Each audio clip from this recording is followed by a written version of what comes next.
राम राम दोस्तों, आज हम बात करेंगे करौली हिंसा के ऊपर। जो करौली में जो हिंसा हुई वो वाकई में निंदनीय थी।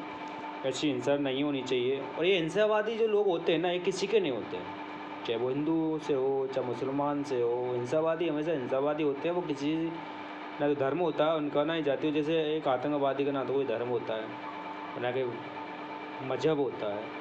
उसी तरह मैं आपसे कहूँगा कि हिंसा में जो भी लोग दोषी हों उनको सख्त से सख्त सज़ा मिले। जिस तरह से सर मैं प्रशंसनीय हूँ माननीय श्री योगी आदित्यनाथ की सरकार में, जो दंगाइयों पे जो जिस तरह से कार्रवाई होती है, उसी तरह कार्रवाई राजस्थान में होनी चाहिए। और ये बहुत ज़रूरी है, क्योंकि नहीं तो इसका परिणाम आगे वाले चुनाव में जनता इसका जवाब देगी और ज़रूर देगी इस बात का कि जिस तरह से वहाँ पे हिंसा हुई, निर्दोष कार्यकर्ताओं पे जो पत्थर बरसाए गए, उन पे कार्रवाई, फिर उसके बाद कार्रवाई में इस तरह से देरी होना, निर्दोष लोगों को गिरफ्तार किया जा रहा है। कमाल की बात तो ये है, निर्दोष लोगों को गिरफ्तार किया जा रहा है। अब सरकार अपना सच छुपा रही है। खुद राजस्थान के डीजीपी सच छुपा रहे हैं। फिर करौली पुलिस अपनी एफआईआर में कुछ लिखती है, डीजीपी कुछ और बयान देते हैं। यही इससे साबित होता है कि सरकार के कहने पर सब कुछ इसका इंटरफेयर हो रहा है। वो दोषियों को बचाने की कोशिश की जा रही है। सबसे मुख्य कारण यही है। और कांग्रेस की छवि तो हमेशा शुरू से ऐसी ही रही है, आतंकवादियों को छुड़वाना, मतलब निर्दोष लोगों को अंदर करना और दोषी लोगों को बाहर करना। कांग्रेस की छवि हमेशा शुरू से ऐसे, और देश में से इस तरह से ही बुरा हाल कांग्रेस का इस वजह से हुआ है और होना भी चाहिए। तो ऐसे लोगों के लिए देश में जगह नहीं होनी चाहिए, चाहे वो कोई भी हो। मैं ये नहीं कहूँगा कि हम हिंदू होने के नाते हम किसी पर टारगेट करें, नहीं। हिंदू कभी किसी पर टारगेट नहीं करता, ये सच है। हिंदू कभी किसी पे टारगेट नहीं करता। पर लेकिन बात करेंगे राहुल गांधी की। राहुल गांधी लखीमपुर खीरी पहुंच जाते हैं, रात को पहुंच जाते हैं, उनकी बहन प्रियंका पहुंच जाती है रात को। लेकिन करौली पे क्या हुआ? ना तो राहुल गांधी कुछ कहीं पे भी आए, नहीं उनकी बहन आई, ना ही सोनिया गांधी आई, क्योंकि इन्हें हिंदू की परवाह ही नहीं है। मैं हिंदू को कहना चाहूँगा कि जागो यार, कब तक सोते रहोगे? कुछ तो करो। ये नहीं कोई भी आया कुछ भी करे, कुछ भी चला गया, बस उनके 2-4-5% जैसे वो होते हैं ना कि हमने फ्री की ये कर दिया, हमारा ये किसान बिल माफ़ कर दिया। क्यों भाई? किसानों को कर्ज क्यों माफ़ करेंगे आप? जिन्होंने कर्ज लिया उसको चुकाना तो पड़ेगा। ऐसा होना चाहिए। ये नहीं कि छोटा किसान कभी कर्ज नहीं लेता, इस बात को याद रहे। बड़ा किसान ही कर्ज लेता है। यानी कि कभी भी किसानों को कर्ज के इस लोभ में रहना भी नहीं चाहिए।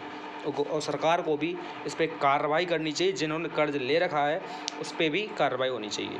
यानी मेरा कहना मतलब यही है कि जो भी पार्टी ऐसे लुभावने, मतलब जैसे अपने संकल्प पत्र में लेके आते हैं ना कि हम ये फ्री देंगे, हम ये फ्री देंगे, ये फ्री देंगे, ऐसी फ्री सुविधाओं से दूर हट के वोट करें।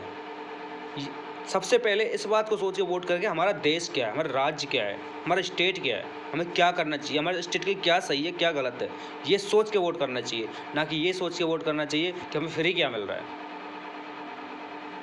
इसलिए मैं कहना चाहूँगा कि कांग्रेस पार्टी हमेशा ही हिंदुओं के साथ पक्षपात करती है और इस पर कार्रवाई होनी चाहिए।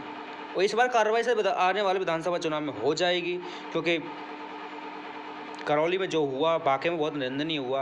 आज हिंदू क्या सोच रहा है? क्या वो चुप है? कुछ नहीं, बस लंबे लंबे भाषण हो जाते हैं संतों के द्वारा। लेकिन अगर शायद ये फिर भी अच्छा है कि हिंदू कभी भी इस तरह की हिंसा भड़काने का काम नहीं करता है। बयानबाजी छोटे मोटे होते रहते हैं, लेकिन इसका मतलब ये नहीं कि हिंदू हिंसक है। हिंदू हिंसक कभी नहीं हो सकता, क्योंकि वो राम को पूजता है। लेकिन हाँ, इतना ज़रूर कहूँगा, हिंदू को इतना कमज़ोर भी ना समझे कि जो मतलब उस पर आप कुछ भी करोगे तो वो चुप रहेगा, क्योंकि हिंदू कृष्ण को भी पूजता है। इसलिए मैं कहना चाहूँगा कि सरकार को कार्रवाई करनी चाहिए, निष्पक्ष कार्रवाई करनी चाहिए, और जो दोषी हैं उनको सज़ा होनी चाहिए। और जैसे हमारे योगी आदित्यनाथ जी जो बुलडोज़र लेके चलते हैं, वो होना चाहिए। क्योंकि इसमें सबसे ज़्यादा, अभी मैं न्यूज़ देख रहा था, उसमें ये था कि मतलब कांग्रेस का पार्षद था और वो इसमें दोषी पाया गया है। तो फिर बुलडोजर चलना चाहिए। अगर आप इससे सहमत हो तो दोस्तों एक लाइक और शेयर ज़रूर करना, क्योंकि और ज़रूरी है। मैं मजाक नहीं कर रहा हूँ, रे मजाक नहीं कर रहा हूँ। लेकिन हाँ, आपको जगना होगा